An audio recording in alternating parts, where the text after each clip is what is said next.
जय हिंद दोस्तों, आप सभी को मेरा नमस्कार। और आप सभी लोग का दस्तक विद बिट्टू सर के चैनल में स्वागत है। और आज हम एक सेशन लेके चलेंगे जो केवल यूपी पुलिस कांस्टेबल के लिए स्पेशल है, जो आपका 10 नंबर कवर करेगा दोस्तों। और इस 10 नंबर को कवर करने के लिए आज हम सेशन लेके चल रहे हैं। आप इसके साथ जुड़कर अपनी तैयारी को जबरदस्त बनाइए दोस्तों। और आइए देखते हैं कि 10 नंबर कैसे हम जोड़ते हैं। 10 नंबर में हम केवल टोटल करंट अफेयर्स की बात कर रहा हूँ। करंट अफेयर्स में कुछ टॉपिक्स ऐसे होते हैं जो टोटली आपके 10 नंबर फंसने ही फंसने होते हैं। तो आइए दोस्तों हम देखते हैं इस क्वेश्चन को और पूरे तरीके से एकदम अच्छे तरीके से करने की कोशिश करेंगे। पूरा करंट अफेयर्स के सेशन को खत्म करने की कोशिश करेंगे। देखिए, सबसे पहले मैं नॉर्मली, कुछ लोग होता है नॉर्मली छोड़ देते हैं, कहते हैं कि हमें तो सब आ रहा है, लेकिन क्या करते हैं वहां पर वो गलती कर बैठते हैं। वो गलती हमें नहीं करना है दोस्तों। उस गलती को सुधार कर कर हमें यहाँ पर ये देखना है कि क्या हमको सही करना है। चलिए स्टार्ट करते हैं। सबसे पहले देखिए, जो राष्ट्रपति है इस समय, राष्ट्रपति हमारे कौन है? द्रौपदी मुर्मू है। कौन है राष्ट्रपति? द्रौपदी मुर्मू है, जो 15वें नंबर की बनी हुई है। फिर उपराष्ट्रपति कौन है? जगदीप धनखड़, जो 14वें नंबर पर है। फिर प्रधानमंत्री को सभी लोग जानते हैं कि 15वें नंबर के नरेंद्र मोदी जी हैं। और सुप्रीम कोर्ट के मुख्य न्यायाधीश DY चंद्रचूड़, जो 50वें नंबर पर बने हैं दोस्तों। ठीक है।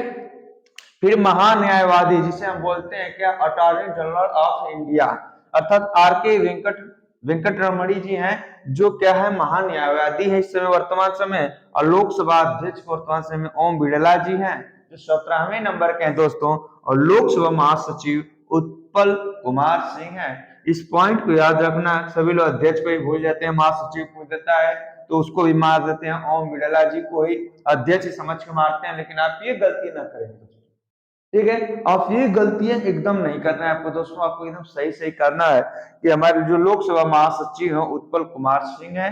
और आगे देखते हैं मुख्य चुनाव आयुक्त कौन है? जो राजीव कुमार हैं, 25वें नंबर पर बने हैं। जो मुख्य चुनाव आयुक्त, वो हमारे राजीव कुमार हैं, 25वें नंबर के। चुनाव आयुक्त अरुण गोयल जी हैं। और नियंत्रक महालेखा परीक्षक, जिसे हम कैग बोलते हैं, गिरीश चंद्र मुर्मू जी हैं, जो 14वें नंबर पर बने हैं। और वायु सेना अध्यक्ष VR चौधरी, यानी जैसे मैं हूं बिट्टू चौधरी, तो चौधरी से भी आप याद कर लेना कि वायु सेना अध्यक्ष VR चौधरी 27वें नंबर के हैं। नौसेना अध्यक्ष R हरि कुमार 25वें नंबर के हैं। थल सेना अध्यक्ष मनोज पांडे 29वां नंबर। आप जो थल सेना अध्यक्ष है, समझ, जो 12 फेल मूवी देख रहे होंगे दोस्तों। 12 फेल मूवी आपके लिए एक प्रेरणा स्रोत बनी हुई है कि कैसे कोई जब हार जाता है तो कैसे रीस्टार्ट करता है। उस रिस्टार्ट के लिए हम कैसी स्टार्टिंग करते हैं दोस्तों। आप कभी भी जीवन में, लाइफ में हारना मत मेरे दोस्तों। अगर हार जाओगे, समझो कि जो कुछ करना चाहते हो वो आप नहीं कर पाओगे। तो इसलिए ध्यान देना। थल सेना अध्यक्ष हैं मनोज पांडे जी, जो 29वें नंबर पर बने। और chief of defence staff Bipin Rawat ji first CDS थे, लेकिन इस समय वर्तमान में चीफ ऑफ डिफेंस स्टाफ कौन है? Lieutenant general Anil Chauhan. जो सीडीएस इस समय वर्तमान में कौन है दोस्तों? अनिल चौहान। और मुख्य आर्थिक सलाहकार कौन है? अनंत नागेश्वर। चलिए दोस्तों, इसे आप स्क्रीनशॉट ले लो। चलो आगे देखते हैं। ये देखिए आगे, देखो दोस्तों, जैसे सीबीआई के निदेशक, सीबीआई के निदेशक कौन है? प्रवीण सूद। सीबीआई के निदेशक प्रवीण सूद। मुख्य सूचना आयुक्त यशवंतर कुमार सिन्हा जी हैं। SSB सशस्त्र सीमा बल के महानिदेशक रश्मि शुक्ला जी हैं। BSF के महानिदेशक नितिन अग्रवाल जी हैं। CRPF के SA थालोसेन हैं। SL थाउसेन CRPF के। CISF के महानिदेशक कौन है? शीलवर्धन सिंह। NSG के निदेशक कौन है? MA गणपति। ITBP के महानिदेशक कौन है? अनीश दयाल सिंह। होमगार्ड, यानी कि आपकी परीक्षा से वेरी मोस्ट इंपोर्टेंट है, होमगार्ड के महानिदेशक कौन है? SBK सिंह। ठीक है दोस्तों। उसी प्रकार नीति आयोग के अध्यक्ष कौन है? PM नरेंद्र मोदी। नीति आयोग उपाध्यक्ष कौन है? सुमन कुमार बेरी। याद रखना दोस्तों, ये वेरी मोस्ट इंपोर्टेंट है एग्जाम के दृष्टि से। ये जान रहे हो कि बहुत ही इंपॉर्टेंट है। फिर नीति आयोग के CEO कौन है? VVR सुब्रमण्यम। संघ लोक सेवा आयोग UPSC का अध्यक्ष कौन है? डॉक्टर मनोज सोनी। अभी थल सेना का मैंने बताया था मनोज पांडे, यहाँ पर आ गया संघ लोक सेवा आयोग के अध्यक्ष कौन है? डॉक्टर मनोज सोनी। लोकपाल अध्यक्ष प्रदीप कुमार मोहंती जी हैं। लोक लेखा समिति के अध्यक्ष अधीर रंजन चौधरी, जैसे दस्तक क्लास के जो इंचार्ज है मैं कौन हूं, बिट्टू चौधरी, उसी प्रकार लोक लेखा समिति के अध्यक्ष अधीर रंजन चौधरी जी हैं। बीएसएनएल के निदेशक पी के पुरवार जी हैं और इंदिरा गांधी राष्ट्रीय मुक्त विश्वविद्यालय IGNOU इग्नू के निदेशक प्रोफेसर नागेश्वर राय जी हैं। दोस्तों ये सब कंडीशन आपको याद रखना है, कभी भी गलती नहीं करना है। चलिए स्क्रीनशॉट ले लीजिए, स्क्रीनशॉट लेकर देखिए ये आगे देखो दोस्तों, आगे अभी आप लोगों ने स्क्रीनशॉट ले लिया होगा। जैसे एनसीईआरटी के निदेशक कौन है, एनसीईआरटी के जो निदेशक है दिनेश प्रसाद सकलानी। इसरो के अध्यक्ष कौन है, एस सोमनाथ जी जो 10वें नंबर पे है। फिर अंतरराष्ट्रीय क्रिकेट परिषद आईसीसी के अध्यक्ष कौन है, ग्रेग बार्कले जो न्यूजीलैंड के हैं। फिर भारतीय क्रिकेट कंट्रोल बोर्ड बीसीसीआई के अध्यक्ष कौन है, रोजर बिन्नी जी हैं। फिर भारतीय क्रिकेट टीम का मुख्य कोच कौन है, तो राहुल द्रविड़ है। कौन है, राहुल द्रविड़ है। और भारतीय कुश्ती फेडरेशन के अध्यक्ष अभी जानते हैं कि हमेशा चर्चे में रहते हैं, अर्थात कौन है, ब्रिजभूषण शरण सिंह जी हैं। यानी कि भारतीय कुश्ती फेडरेशन के जो अध्यक्ष जी हैं वो ब्रिजभूषण शरण सिंह जी हैं और भारतीय ओलंपिक संघ की जो पहली महिला अध्यक्ष हैं वो पीटी उषा है। फिर भारतीय रिजर्व बैंक का गवर्नर कौन है, तो शशिकांत दास जी जो 25वें नंबर के हैं दोस्तों। इसके बाद आपको कुछ बैंक ऐसे हैं दोस्तों कि जो सार्वजनिक क्षेत्र के बैंक थे, जो 30 अगस्त 2019 को जो 10 सार्वजनिक क्षेत्रों के बैंकों को 4 बड़े सार्वजनिक क्षेत्रों के बैंकों में विलय के बाद, यानी कि 10 सार्वजनिक क्षेत्र के बैंक थे उनको क्या कर दिया गया, 4 बैंकों में जोड़ दिया गया और वर्तमान समय में सार्वजनिक क्षेत्र के बैंकों की संख्या जो हो गई 12 हो गई। ये एग्जाम में वेरी मोस्ट इंपॉर्टेंट है दोस्तों, अगर पूछ दे सार्वजनिक क्षेत्र के बैंकों की संख्या अब कितनी रह गई, तो 12 रह गई। जैसे में देखो जो इलाहाबाद बैंक है, जिससे मैं कहा क्या 10, देखो 1 2 3 4 5 6 7 8 9 10, जो 10 सार्वजनिक क्षेत्र बैंक थे उनको क्या कर दिया, जोड़कर केवल 4 सार्वजनिक क्षेत्र के बैंकों में रख दिया गया। यानी कि टोटल पहले 18-19 सार्वजनिक क्षेत्र बैंक थे, लेकिन वर्तमान समय में सार्वजनिक क्षेत्र के जो बैंकों की संख्या वो 12 है, क्योंकि 10 जो है 10 सार्वजनिक क्षेत्र के बैंकों को 4 बड़े सार्वजनिक क्षेत्र के बैंकों में विलय कर दिया गया है। जैसे में देखो इलाहाबाद बैंक है, देखे होंगे इलाहाबाद बैंक का जो विलय हुआ है वो इंडिया बैंक में हो गया। आंध्रा बैंक का जो विलय हुआ है यूनियन बैंक ऑफ इंडिया में हो गया। ओरिएंटल बैंक ऑफ कॉमर्स व यूनाइटेड बैंक ऑफ इंडिया का जो विलय हुआ है, अर्थात इन सबको मिलाकर एक बैंक मिला दिया गया, कौन, पंजाब नेशनल बैंक। उसी प्रकार विजया बैंक और देना बैंक को मिलाकर एक बैंक बना दिया गया दोस्तों, कौन, बैंक ऑफ बड़ौदा। यानी कि ये जो आपको याद रखना है दोस्तों कि जो विजया बैंक है वो किसका हिस्सा हो गया है, बड़ौदा बैंक का, बैंक ऑफ बड़ौदा का। देना बैंक किसका, बैंक ऑफ इंडिया, जो United bank of India Punjab national bank का हो गया। Andhra bank union bank of India का हो गया। इलाहाबाद बैंक इंडियन बैंक का हो गया। ये यानी कि 10 सार्वजनिक क्षेत्र के जो बैंक थे वो 30 अगस्त 2019 को 4 बड़े क्षेत्रों में विलय, यानी 4 बड़े सार्वजनिक क्षेत्र के बैंकों में विलय करने के बाद 4 बैंक बन गए केवल 10। ठीक है दोस्तों, बात समझ में आ रही होगी आपको, पूरी पॉइंट समझ में आ रही होगी तो स्क्रीनशॉट ले लो। आगे देखते हैं दोस्तों, ये लिख लो स्क्रीनशॉट आप लोग।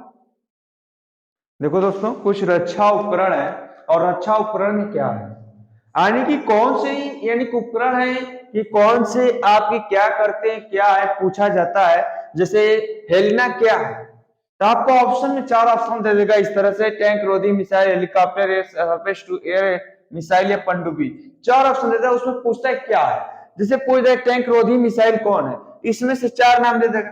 अब क्या करते हैं, उपकरण कौन सा देश में विकसित हुआ, कौन सा, ये पूछ देता है। जिस प्रकार मैंने कुछ उपकरण है जो नए तरीके से आए हैं, नए तरीके से बनाए गए हैं, उनके बारे में देखते हैं दोस्तों। देखो जैसे में हमारा जो हेलिना है, हेलिना किस देश ने विकसित किया, हमारा भारत ने इसे बनाया। और ये एक प्रकार की टैंक रोधी मिसाइल है। क्या, एक प्रकार की टैंक रोधी मिसाइल है। जो चिनूक है ये अमेरिका कंपनी की बोइंग कंपनी उसने बनाया है और ये क्या है, एक हेलीकॉप्टर है। फिर बराक 8 को किसने बनाया, डीआरडीओ और इजराइल ने मिलकर बनाया ये सरफेस टू एयर मिसाइल है। याद रखना, ब्रैकेट क्या है, सरफेस टू एयर मिसाइल है। फिर आईएनएस वेला किसने बनाया, ये फ्रांस ने बनाया, ये स्कॉर्पिन श्रेणी की पनडुब्बी है। आईएनएस वेला जो है फ्रांस ने बनाया और ये क्या एक प्रकार की पनडुब्बी है। फिर राफेल तो आप सभी लोग जानते हैं कि राफेल भारत ने किससे खरीदा, फ्रांस से खरीदा, और एक प्रकार का क्या है, लड़ाकू विमान है। आप देख रहे हैं ये राफेल का एक प्रकार का लड़ाकू विमान है दोस्तों, जो S-14 है, यानी 400 है, यानी S-400 ये रूस ने बनाया और ये एयर डिफेंस सिस्टम है। ये क्वेश्चन आपके जो मैं बता रहा हूं दोस्तों, ये एग्जाम की दृष्टि से वेरी वेरी मोस्ट इंपॉर्टेंट है। आप क्या करो, पूरे तरीके से आप इसे रिवाइज कर जाओ। अगर रिवाइज आप कर जाओगे दोस्तों तो आप समझ जाओ कि बहुत अच्छा आप एग्जाम में बहुत अच्छा कर जाओगे दोस्तों। देखो पिनाक क्या है, पिनाक जो है वेरी मोस्ट इंपॉर्टेंट, ये भारत का स्वदेशी रॉकेट है। इसे भारत ने बनाया और एक प्रकार का क्या है, पिनाक रॉकेट है। आईएनएस कलवरी क्या है, स्वदेश निर्मित है, यानी कि हमारे स्वयं भारत द्वारा निर्मित है। आई एक प्रकार की क्या है, पनडुब्बी है स्कॉर्पियन श्रेणी की, और अपाचे अमेरिका द्वारा बनाया गया है, और ये एक लड़ाकू हेलीकॉप्टर है। ये आपके उपकरण जो है, रक्षा उपकरण एग्जाम की दृष्टि से वेरी मोस्ट इंपॉर्टेंट है दोस्तों। आपको सॉरी दोस्तों, जो एग्जाम है, एग्जाम की दृष्टि से वेरी वेरी मोस्ट इंपॉर्टेंट एक करेंट अफेयर्स के है। और आप क्या करिए दोस्तों, पूरा का पूरा क्या करिए, एकदम याद कर जाइए, एक बार रिवीजन कर जाइए, जिससे एग्जाम में आप क्या करें, अच्छा कर पाए। चलो इसके स्क्रीनशॉट ले लो दोस्तों। देखो दोस्तों, जैसे संयुक्त राष्ट्र संघ के महासचिव कौन है, एंटोनियो गुतेरस, जो पुर्तगाल के रहने वाले हैं। विश्व व्यापार संगठन WTO महानिदेशक है नगोजी ओंकोजी इवेला, जो ये पहली महिला महानिदेशक है। एक बात को याद रखना दोस्तों, यूनिसेफ के प्रमुख कौन है, कैथरीन रसेल है। यूनिसेफ के जो, ये देखो जो मैं लिखवा रहा हूं दोस्तों, जो बता रहा हूं आपको, ये वेरी मोस्ट इंपॉर्टेंट है, क्योंकि एग्जाम की दृष्टि से कई बार आ चुके हैं। तो जिसके एग्जाम की दृष्टि से देखते हुए मैं आपको पूरा तरीका से क्या करना चाहता हूँ, पूरा रिवाइज करा देना चाहता हूँ दोस्तों। विश्व स्वास्थ्य संगठन के महानिदेशक है टेड्रोस अधानोम, जो देखो WHO के जो है महानिदेशक टेड्रोस अधानोम है। और कुछ महिलाएं हैं जो विशेष है, उन महिलाओं का नाम जैसे सृष्टि गोस्वामी हो गई, एक दिन के लिए मुख्यमंत्री बनी है उत्तराखंड की। जैसे नायक पिक्चर में अनिल कपूर क्या बनता है, एक दिन का मुख्यमंत्री बनता है, ठीक उसी तरह सृष्टि गोस्वामी एक दिन के लिए मुख्यमंत्री बनती है उत्तराखंड की। फिर शांति श्री धुलीपुड़ी पंडित, जो देखिए पंडित हैं, लेकिन कहाँ की कुलपति बनी है, जेएनयू की। जेएनयू की पहली महिला कुलपति बनी है। और दीना बोलू ऑल्ट जो है पेरू की पहली महिला राष्ट्रपति। ध्यान देना, जो एग्जाम की दृष्टि से वेरी मोस्ट इंपॉर्टेंट है दोस्तों, ये वाले पेरू की पहली महिला राष्ट्रपति। जॉर्जिया मेलोनी इटली की पहली महिला प्रधानमंत्री। नागोजी ओंकाजी इवेला WTO विश्व व्यापार संगठन की पहली महिला महानिदेशक है, नागोजी ओंकाजी इवेला। और लॉरेन हॉवर्ड कौन है, लॉरेन हॉवर्ड जो है ओलंपिक में हिस्सा लेने वाला पहली ट्रांसजेंडर। ध्यान रखना, इस पॉइंट को नोट करना आपको तो सबको है, लेकिन इस पॉइंट को आपके एग्जाम में आने की दृष्टि से संभावनाएं बहुत ज्यादा है दोस्तों। जैसे लॉरेन हॉवर्ड जो है ओलंपिक में हिस्सा लेने वाली पहली महिला ट्रांसजेंडर है। यानी कि जो महिलाएं हैं वेरी मोस्ट इंपॉर्टेंट है एग्जाम की दृष्टि से, और आपको याद भी करना है दोस्तों। कुछ देश की राजधानियां जो एग्जाम की दृष्टि से भी बहुत महत्वपूर्ण है, जैसे मंगोलिया की राजधानी उलान बाटार है, श्रीलंका की जयश्री जयवर्धने पूरा कोटे है, ऑस्ट्रेलिया की कैनबेरा है, कांगो का किंशासा है, गियाना का जॉर्ज टाउन है, जमैका का किंगस्टन है, घाना का अक्रा है, वेनेजुला का कराकस है। और ये देखो लेबनान बेरूत और कतर दोहा, जो आप यूपी पुलिस के कांस्टेबल के पेपर 41,500 में ये दोनों क्वेश्चन आ चुके हैं। तो आपकी जो दृष्टि से वेरी मोस्ट इंपॉर्टेंट देश और राजधानी जो मैं बता रहा हूं, इसे आप क्या करना, वेरी वेरी इंपॉर्टेंट करके इसे नोट कर जाना मेरे दोस्तों। इससे ये होगा कि आपका जो एग्जाम है, एग्जाम की दृष्टि से बहुत इंपॉर्टेंट है, इसलिए मैंने इसको इधर भी लिखवा दिया कि मंगोलिया का उलान बटोर, श्रीलंका का श्री जयवर्धने कोटे, ऑस्ट्रेलिया का कांगोरू अरे कैनबरा, कांगो का किंशसा, गुयाना का जॉर्ज टाउन, जमैका का किंगस्टन, घाना का अक्रा, वेनेजुला का कराकस, लेबनान का बेरूत, कतर का दोहा, युगांडा का कंपाला। चलिए दोस्तों स्क्रीनशॉट ले लो, तुरंत आगे बताता हूं दोस्तों, इसलिए क्योंकि आपका पूरा आज का करंट अफेयर्स क्या करना आपको पूरा करवाऊंगा, देखते रहिए, आपके एग्जाम में बहुत मोस्ट इंपॉर्टेंट होने वाला है आपका ये दोस्तों। चलिए स्क्रीनशॉट लीजिए। देखिए दोस्तों, अभी से मैंने देश और राजधानी बताया, कुछ राजधानियां और है उनको भी देखते हैं। जैसे स्विट्जरलैंड की राजधानी बर्न है, नॉर्वे की राजधानी ओस्लो है, बहरीन की राजधानी मनामा है, ग्रीस की राजधानी एथेंस है, ईरान की राजधानी तेहरान है, नमीबिया की राजधानी विडहोंग है, अजरबैजान का बाकू, सऊदी अरब का रियाद, दक्षिण अफ्रीका का प्रीटोरिया। और कुछ ऐसी कंपनियां हैं जिनकी सीईओ का नाम आपको बहुत जानना जरूरी है दोस्तों, इसलिए क्योंकि अगली बार आया था आपका सुंदर पिचाई गूगल का, लेकिन अब पता नहीं किसका आ जाए, इसलिए आपको हर एक चीज याद होना चाहिए दोस्तों, और एग्जाम अच्छे से अच्छे आपको करना है। तो आइए कुछ कंपनियां हैं उनके क्या देख लेते हैं, कौन से हैं। जैसे एप्पल कंपनी के सीईओ कौन है, टिम कुक है। माइक्रोसॉफ्ट के सत्या नडेला है। टीसीएस कंपनी कृति वासन है। गूगल के आप जानते हैं आ चुका है एग्जाम में सुंदर पिचाई जी हैं। और अमेजन के जो सीईओ है एंडी जैसी है। और फ्लिपकार्ट के जो हैं वो क्या है, कल्याण कृष्ण मूर्ति जी हैं।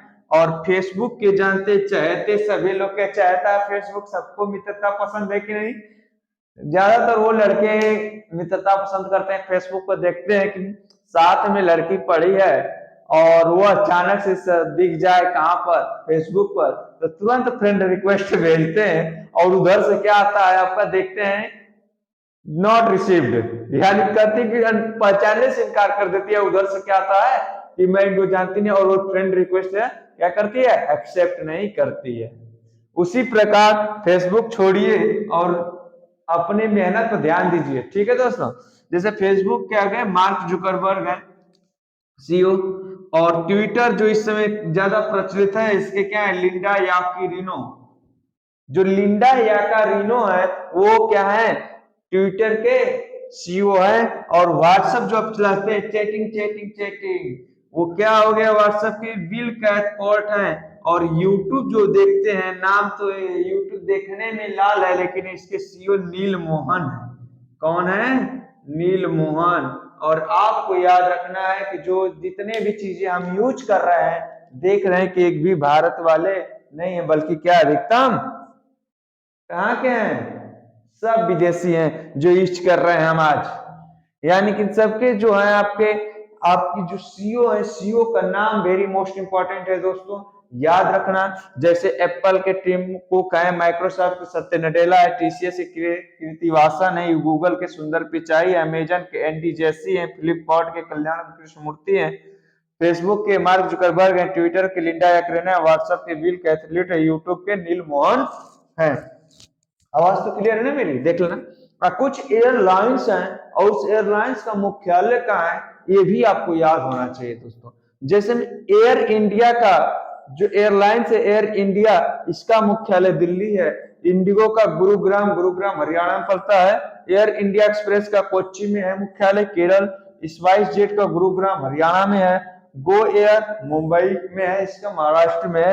एयर एशिया इंडिया बेंगलुरु में, बेंगलुरु कहां पड़ता है, कर्नाटक में। और विस्टारा वेरी इंपॉर्टेंट है, गुरुग्राम से यानी कि दिल्ली जाने के लिए विस्टारा जो एयरलाइन है गुरुग्राम में है, गुरुग्राम हरियाणा में है। और जेट एयरवेज जो मुंबई में है, मुंबई का है महाराष्ट्र में। और सबसे पहले हमारा जो चहता आ गया उत्तर प्रदेश, और उत्तर प्रदेश में हमारा पवन हैंस है, और पवन हैंस नोएडा में है। नोएडा कहां पड़ता है, हमारे उत्तर प्रदेश में। आपको दो चीजें अधिकतम बार आ चुका है, ये वाला पॉइंट, एयर इंडिया का मुख्यालय कहाँ है, दिल्ली। और पवन हैंस का जो मुख्यालय कहाँ है, नोएडा का। लेकिन याद तो सभी करना है, आपको याद होना चाहिए दोस्तों। जो मैं पढ़ा रहा हूं आपको वेरी मोस्ट इंपॉर्टेंट एग्जाम की दृष्टि से इसलिए पढ़ा रहा हूं कि आप एग्जाम अच्छा से अच्छा करें दोस्तों। ठीक है दोस्तों, इसके स्क्रीनशॉट लो तुरंत, और स्क्रीनशॉट लेने के बाद आगे चलते हैं दोस्तों। ये देखो आगे, देखिए दोस्तों, कुछ पुराने नाम है, उनके नाम कुछ बदल दिए गए हैं और उनका नाम बदलकर क्या रखा गया है। जैसे पुराना नाम परिवर्तित नाम, उसका पुराना नाम क्या था, उसको परिवर्तित करके क्या नाम बदल दिया गया है। जैसे में संसद भवन का अब नया नाम क्या हो गया, संविधान सदन। मुंबई ट्रांस हाइबर लिंक का जो नया नाम हो गया, अटल सेतु। औरंगाबाद शहर का नया नाम हो गया छत्रपति संभाजी नगर। ये क्वेश्चन आ चुका है दोस्तों कि राउरकेला हॉकी स्टेडियम का बिरसा मुंडा अंतरराष्ट्रीय हॉकी स्टेडियम। फिर हैरिस पार्क सिडनी ऑस्ट्रेलिया का लिटिल इंडिया। फिर चंडीगढ़ हवाई अड्डा का शहीद भगत सिंह अंतरराष्ट्रीय हवाई अड्डा। फिर जिम कॉर्बेट राष्ट्रीय उद्यान का जो नया नाम है, रामगंगा राष्ट्रीय उद्यान। मिड डे मील योजना को जो नया नाम है, पीएम पोषण स्कीम। और मोटेरा स्टेडियम नरेंद्र मोदी स्टेडियम। ये नाम परिवर्तित किए गए हैं दोस्तों। जिसे मानव संसाधन विकास मंत्रालय का जो नया नाम है, शिक्षा मंत्रालय हो गया। व्हीलर द्वीप का एपीजे अब्दुल कलाम द्वीप हो गया। हाइलॉक ये द्वीप या नील द्वीप का स्वराज द्वीप का शहीद द्वीप हो गया। और रॉस द्वीप का नेताजी सुभाष चंद्र बोस द्वीप। ये ऐसे नाम है जो दोस्तों परिवर्तित किए गए हाल ही में नाम, और परिवर्तित करके नाम इसके नए नाम रखे गए हैं जो परीक्षा के दृष्टि से बहुत ही इंपॉर्टेंट है दोस्तों। और आप इसे पढ़ते रहो, जब पढ़ोगे दोस्तों तो पूरा एग्जाम में आप क्या करोगे, एकदम सही करोगे दोस्तों। चलो स्क्रीनशॉट इसका भी ले लो दोस्तों। और ये नाम जो है वेरी मोस्ट इंपॉर्टेंट है दोस्तों आपकी एग्जाम के दृष्टि से। देखिए दोस्तों, यहाँ पर कुछ भारतीय नोट्स हैं, या भारतीय नोट्स पर ऊपर छपे चित्र क्या क्या है। ये एग्जाम के कुछ फैक्ट्स हैं जो आपके एग्जाम में आने ही आने हैं। जैसे में आप इसका रंग भले याद ना करो, लेकिन आपको ये देखना है कि किस नोट पर कहाँ के चित्र छपे, ये एग्जाम में पूछे जाते हैं दोस्तों। जैसे 10 रुपये का नोट है ना, तो 10 रुपये का नोट जो होता है चॉकलेटी ब्राउन होती है, इस पर कोणार्क का सूर्य मंदिर का चित्र है। फिर 20 रुपये के नोट हैं, 20 रुपये के नोट पर एलोरा की गुफाएं हैं। फिर 50 रुपये, 50 रुपये पे क्या है, हम्पी के पत्थर से बना रथ है। फिर 100 रुपये के नोट्स में क्या है, रानी का राव है। ठीक। फिर 20 रुपये के 200 रुपये के नोट पर क्या है, सांची स्तूप बना हुआ है। फिर 500 रुपये के नोट पर क्या है दोस्तों, लाल किला है। और 2000 रुपये के नोट्स पर क्या है दोस्तों, मंगलयान का चित्र है। आपको इसके कलर याद हो चाहे ना याद हो दोस्तों, आप इसके नोट्स के क्या चित्र छपे हैं, ये आपको वेरी मोस्ट इंपॉर्टेंस हो जाना चाहिए। और एक बार जान जाना, जो नोट्स छपे होते हैं वो कहाँ से छपते हैं और इस पर किसके साइन होते हैं, तो एक बार जान जाना कि आरबीआई के गवर्नर का इस पर क्या हस्ताक्षर होता है। लेकिन जो आपका 1 रुपये का नोट होता है वो उस पर क्या है, सचिव का साइन होती है दोस्तों। एक बात याद रखना, बस 1 रुपये के छोड़कर जितने भी नोट्स हैं उस पर गवर्नर्स के साइन किए जाते हैं या हस्ताक्षर होते हैं। ठीक है दोस्तों, आप क्या करिए, मेरे साथ ऐसे ही जुड़े रहिए और अपनी क्या हो, यूपी कांस्टेबल का जो करंट अफेयर से संबंधित क्वेश्चन है वो क्या आप करें, आप एकदम सही करें दोस्तों। ठीक है दोस्तों, आज के लिए इतना ही। जय हिंद दोस्तों।